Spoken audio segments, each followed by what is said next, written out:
al programa Unisofi. Como cada semana nos hace gran favor de acompañarnos el arquitecto Fernando Vilchis, gran conocedor del arte, y pues estamos platicando sobre robos de arte. La semana pasada platicamos sobre el robo de la Gioconda, algo comentamos de algún otro robo que se dio aquí en el Museo de Antropología aquí en la Ciudad de México, y pues vamos a continuar con estos robos. ¿Qué nos traes para hoy, Fernando? Muchas gracias y seas bienvenido. Eh, Muchas gracias. ¿Qué tal, José Manuel? ¿Qué tal a tu auditorio?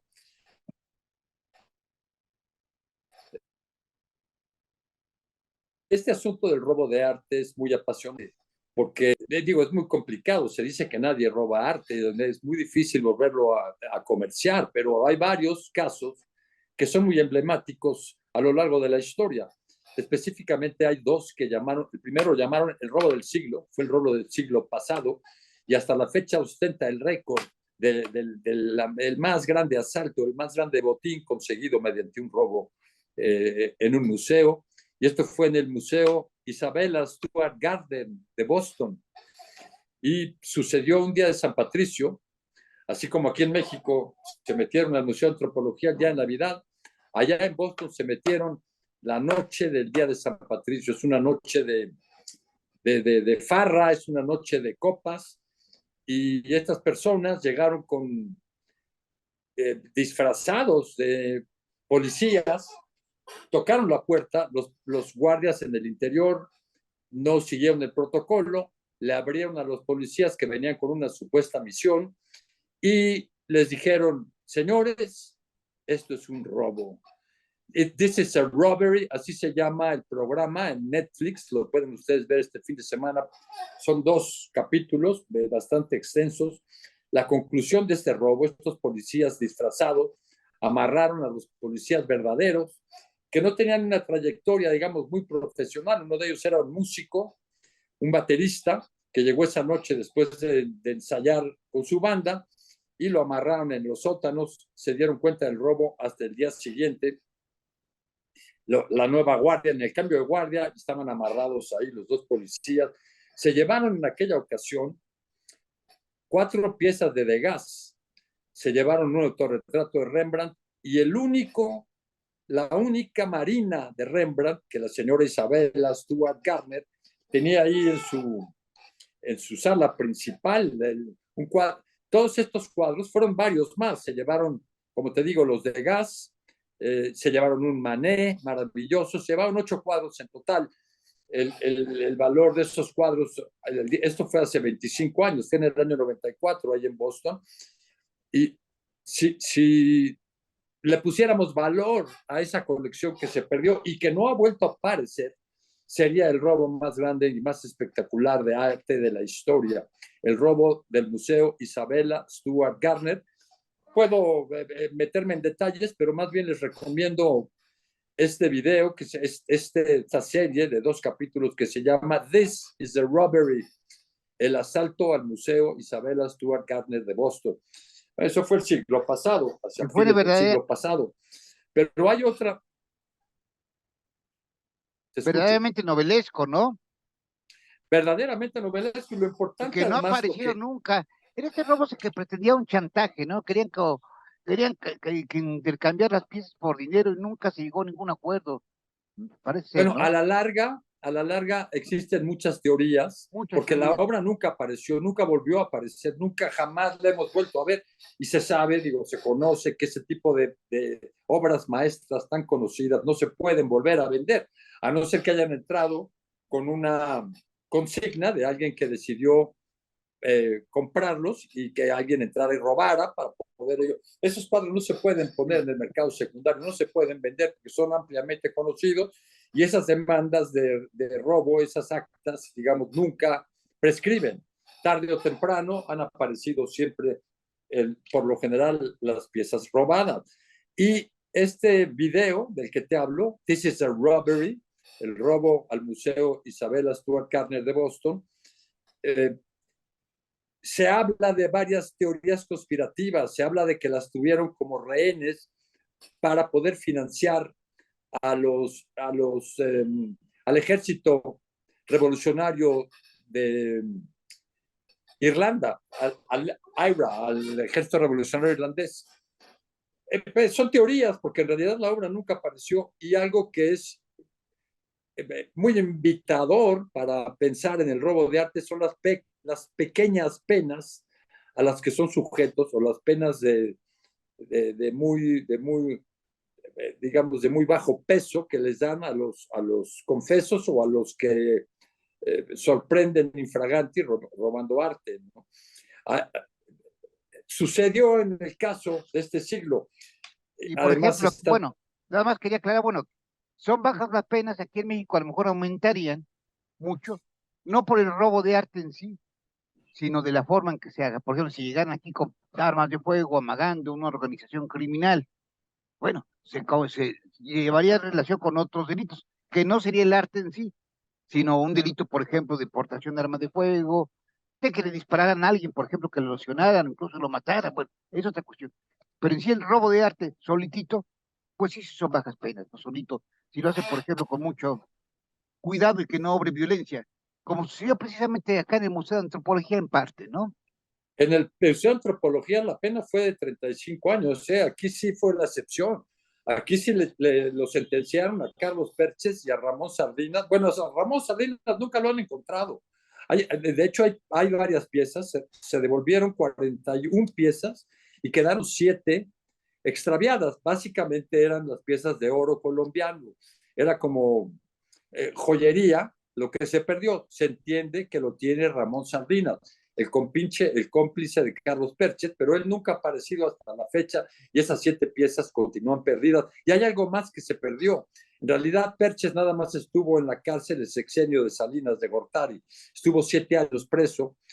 Al salir de la prisión, vuelve a hacer su recorrido como una recordación de aquella noche de Navidad de 1985, cuando se metió al Museo de Antropología, y hace el recorrido otra vez, entró, saltó en la primera ocasión, se saltó por la calle de Gandhi, y luego salió a Reforma, se saltó por la barda que salió a Reforma. Hace este recorrido Carlos Perches. Lo único que no apareció fue el penacho del dios murciélago. Bueno, después de 7, 8 años que sale de prisión y hace su recorrido otra vez para recordar aquella noche, voltea abajo por el punto en el que recuerda que se brincó hacia Reforma por esta celosía maravillosa, diseño de Pedro Coronel, perdón, diseño de Manuel Felgueres, y se encuentra en el suelo después de 8 años el penacho del dios murciélago. Fue lo único que conservó Carlos Perches de aquel hurto, además de las 7 piezas que se supone, se presume que las tiene Ramón Sardina, y Ramón Sardina nunca apareció. A Carlos Perches lo sentenciaron a 35 años, como te digo, nada más purgó 7 años de prisión y Al final salió de cuando cuentas fue salió. poco, ¿no? Bueno, la sentencia de 35 años es casi No, pues digo, una pero fue poco sentencia lo de que cadena compurgó. perpetua. Fue poco porque yo creo que además de que retornaron, tú recordarás que cuando fue el robo de Antropología, además fue un año terrible, había habido un temblor hacía unos meses, el temblor famoso del 19 de septiembre. De la Madrid estaba el presidente en aquel tiempo, Miguel de la Madrid, digamos, estaba envuelto en una serie de conflictos gravísimos económicos. Se vino el temblor, había convocado al nuevo Mundial de Fútbol porque Colombia, por la situación de violencia, el clima que había de violencia en Colombia, decidieron renunciar a su derecho a la Copa del Mundo, y para México fue la oportunidad de volver a presentar. En fin, había varias situaciones en el candelero mezclándose cuando este hombre se mete al Museo de Antropología y se lleva los tesoros, las piezas más emblemáticas del museo, las que pudo cargar, eran 48, 49 piezas las que se llevó. Todo apareció, menos las 7 piezas de oro colombiano que se presume que tiene Sardina, y el penacho, el dios murciélago. Si uno va al museo, el dios murciélago es una de las piezas más ejemplares, digamos, por el colorido que tenía esta máscara, por la expresión de la mirada y sobre todo por el penacho multicolor. Encontraremos la fotografía del penacho, pero no está el penacho. Y ya no podemos hacer nada porque Carlos Perches murió hace 10 años. Fíjate que no me acuerdo Entonces, yo muy bien cómo fue lo del robo. Supe en su momento, realmente hay detalles que no recuerdo. Parece que ahí no podían vender las piezas, entraron, no recuerdo muy bien, entraron en tratos con gente pues de narcotráfico para ver si lo podían vender. Y creo que por ahí fue la suerte que los llevó a la detención de este robo. No recuerdo bien que los estaban siguiendo, una cosa de esas, los Mira, detectaron por por las ahí, malas mañas ¿no? de Carlos Perches, Manuel, y las malas amistades que tenía, efectivamente tuvo algo que ver con personas involucradas en el tráfico de drogas. Sí. Había una vedette famosa, tú recuerdas, se llamaba la princesa Yamal. Ella también estuvo presa y fue sentenciada no precisamente por el asunto del robo de las joyas, sino que a través de concatenar las diferentes pruebas, muestras, sospechas que había, vieron con la princesa Yamal que tenía una relación amorosa con uno de los narcotraficantes a través de los cuales se trató de colocar la mercancía del Museo de Antropología. A fin de cuentas, Carlos Perches se lo entregó a su novia en una caja de herramientas cerrada con candado y se la dio a guardar durante cierto tiempo hasta que la novia le regresó la caja y estuvo en su casa no sé cuántos años. Su propia señora mamá fue la que descubrió estos objetos y como estaba tan caliente la situación y todo el mundo habíamos visto en él la prensa y la televisión, todo lo que se perdió, porque recordarás que el museo no se cerró, el museo quedó abierto y quedó en exhibición las urnas vacías y eso hizo que se multiplicara por dos la afluencia del Museo de Antropología. La gente iba a ver las piezas que ya no estaban. Y después, cuando aparecieron en el sexenio de Salinas de Gortari, se hizo toda una fiesta, todo un evento, toda una exaltación de la seguridad y de la capacidad de la policía mexicana para recuperar esas piezas. En realidad fue la mamá de Carlos la que las devolvió. A través de un tío suyo decidieron devolver las piezas. Yo creo que esa es la causa o el causal que le permitió a Carlos salir de prisión en tan solo 7 años Y de la incluso prisión aquí en México. el llamado fiscal de Hierro, Coyo Trejo, narra alguna cuestión, y bueno, ahí fue alguna cuestión también de la suerte que tuvo, incluso él mismo lo dice, ¿no? Por ahí no exactamente suerte, pero que tuvo esa suerte de poder atrapar a a esta persona, porque ahí fue una llamada, creo que hubo precisamente entre Perches y un narcotraficante, no recuerdo yo bien, para qué mentiría? No miento, tú no sabes con más Pero exactitud. es justo lo que dices, por ahí va la situación. Se puede buscar también más información, pero como te dije la vez pasada que hablamos de este asunto, existe la película bastante apegada, producida y actuada por Gael García Bernal en el papel de Carlos Perches. Esta película es de facturación reciente, tendrá 4 o 5 años que estuvo en cartelera, se llama El Museo, y cualquier persona que quiera. Además, el gobierno mexicano, a través del director de Bellas Artes, que era el señor Florescano, empezó, digamos, a atenuar el golpazo, el gran robo al patrimonio histórico de México, diciendo que esto se debía a mafias internacionales, porque en fechas recientes había habido varios hurtos, se habían robado también el grito de Edward Monk, tú recordarás, se había perdido un cuadro muy importante, impresionista, cuando se movieron los cuadros del Jeu de Paume al Musée d'Orsay.